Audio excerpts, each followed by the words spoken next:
Good luck to him. Right, Clive is coming up with the BBC News at 5. Now, though, it's time for a look at the weather. Hi, Elizabeth. Hello, thank you, Lewis. Well, there has been a little bit of sunshine around today towards the south coast of England earlier on this morning, and also notably across parts of Scotland as well. We've seen some sunshine develop. This is Fife, of course, even if temperatures are at least in mid-single figures. So certainly turning a lot colder into next week. Do keep an eye on the forecast.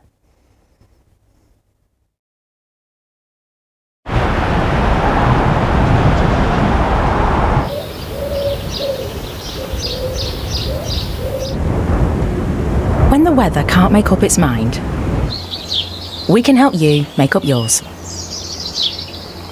Check on the BBC Weather app.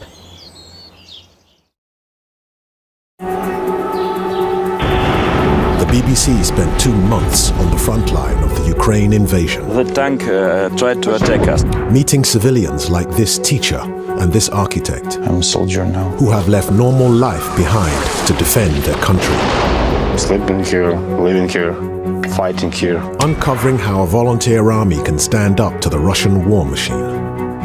Ukraine, the people's fight. Watch on BBC iPlayer.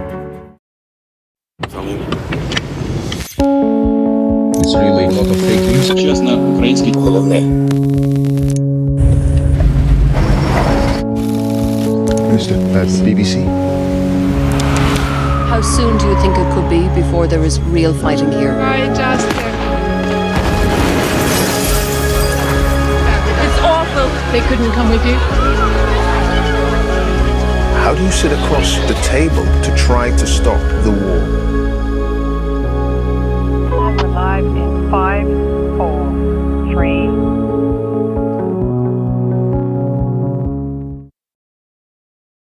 You experienced racism. Why didn't you walk away? That's a really good question. You're a politician. I'm not a politician. I don't read the polls. Yeah, you I are sit a in Judiciary Committee. No, you are very definitely a politician. No. The very fact that there were not people who looked like you. Hold on. I'm only halfway through my answer. Is secret schooling happening across Afghanistan for girls? It does. You simply can't assume that. Actually, yes, you can. Hard Talk. Watch on BBC iPlayer.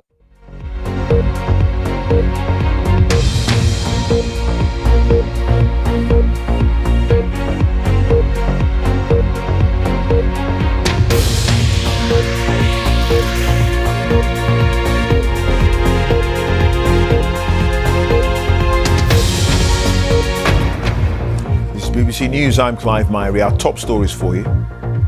MPs investigating whether Boris Johnson misled Parliament over Downing Street parties say the evidence suggests that breaches of coronavirus rules would have been obvious to the former Prime Minister.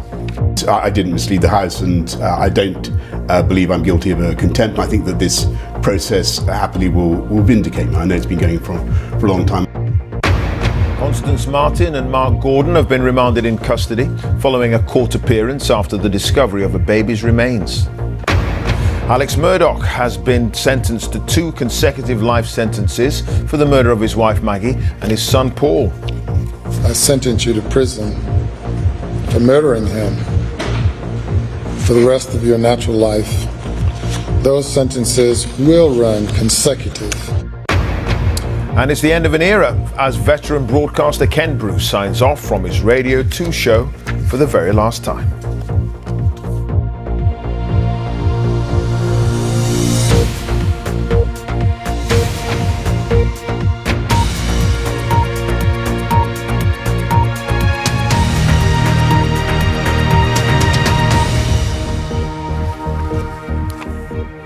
Good afternoon to you. Welcome to BBC News. MPs investigating whether Boris Johnson misled Parliament over law-breaking parties at Downing Street during the coronavirus pandemic say he may have done so on 4 occasions.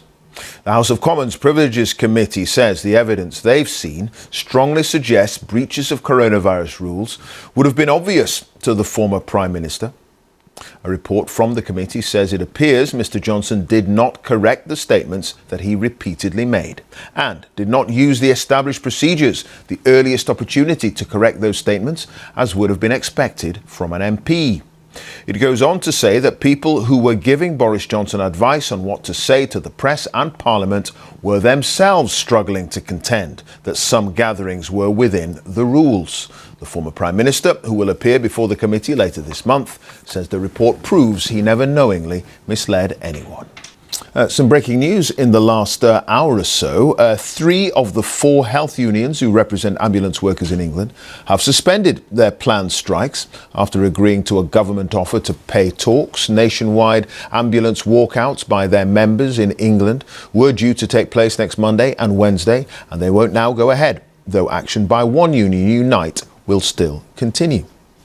Well, joining me now is the GMB Union's National Secretary, Rachel Harrison. Good to see you. Thanks for being with us. Why are you suspending the strikes? OK. Many thanks for that. Hal Griffith there in Cardiff.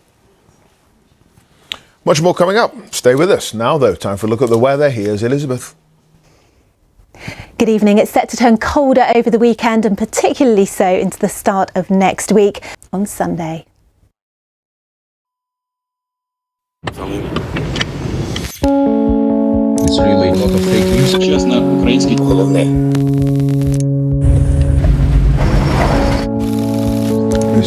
BBC. How soon do you think it could be before there is real fighting here?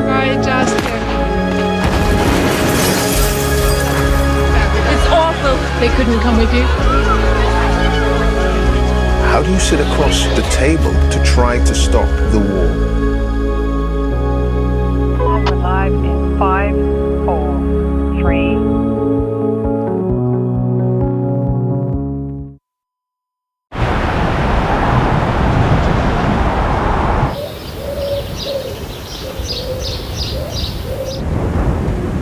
When the weather can't make up its mind, we can help you make up yours. Check on the BBC Weather app.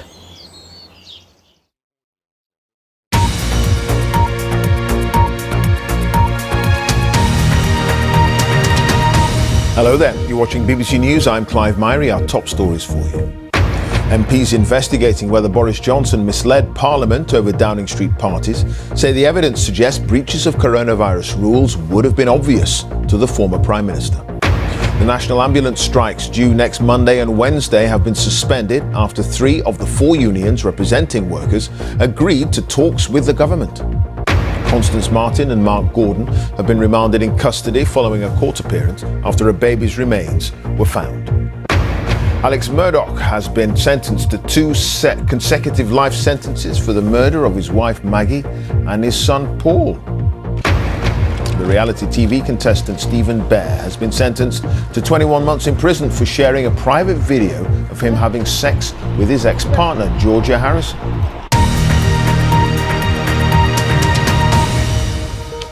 Time for a bit of sport. From the BBC Sports Centre, Gavin has the details. Hi there.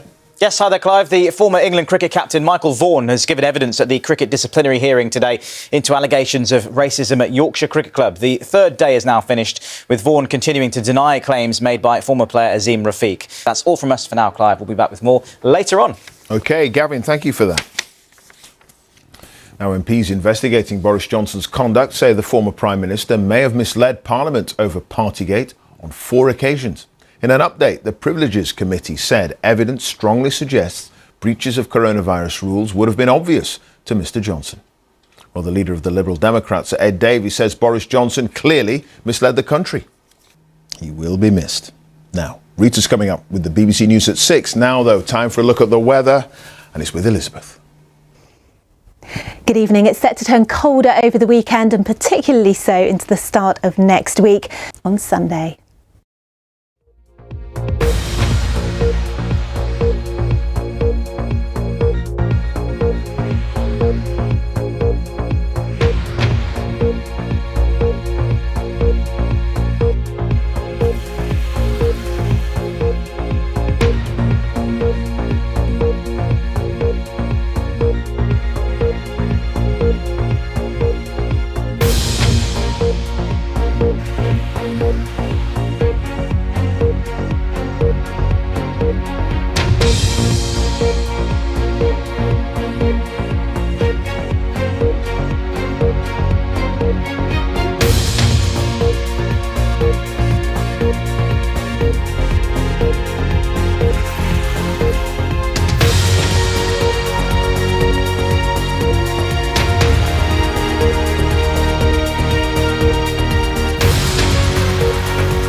Today at 6, Boris Johnson may have misled Parliament over lockdown parties multiple times, according to MPs investigating his conduct.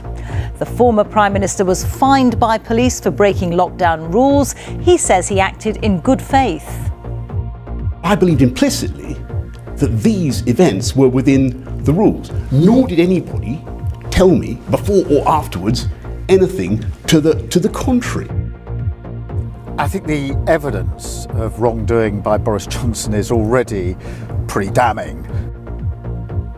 But the Labour leader is himself facing questions from the Tories after offering Sue Gray, the civil servant who investigated Partygate, a job as his chief of staff. Also on the programme, government help for households with their energy bills is expected to be extended for another 3 months. 21 months in prison for the reality TV contestant Stephen Bear, who put a private video of himself having sex with an ex-girlfriend online without her consent. I have loved being here with you. Thank you so much, and may we meet again somewhere.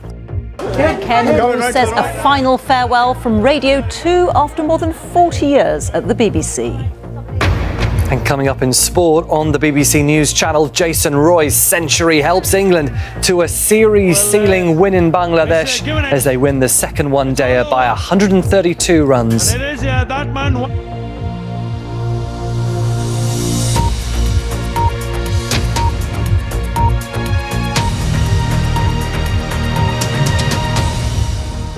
Good evening. Boris Johnson may have repeatedly misled the House of Commons over gatherings at Downing Street during COVID restrictions. That's according to MPs investigating his conduct, who said that evidence strongly suggests that breaches of coronavirus rules inside Number 10 whilst he was Prime Minister would have been obvious to Mr Johnson. The former Prime Minister was among those fined by police for breaking lockdown rules at gatherings in Downing Street. He said there was no evidence he knowingly misled Parliament. Mr Johnson is due to give evidence to the MPs later this month. Our political correspondent Helen Catt reports.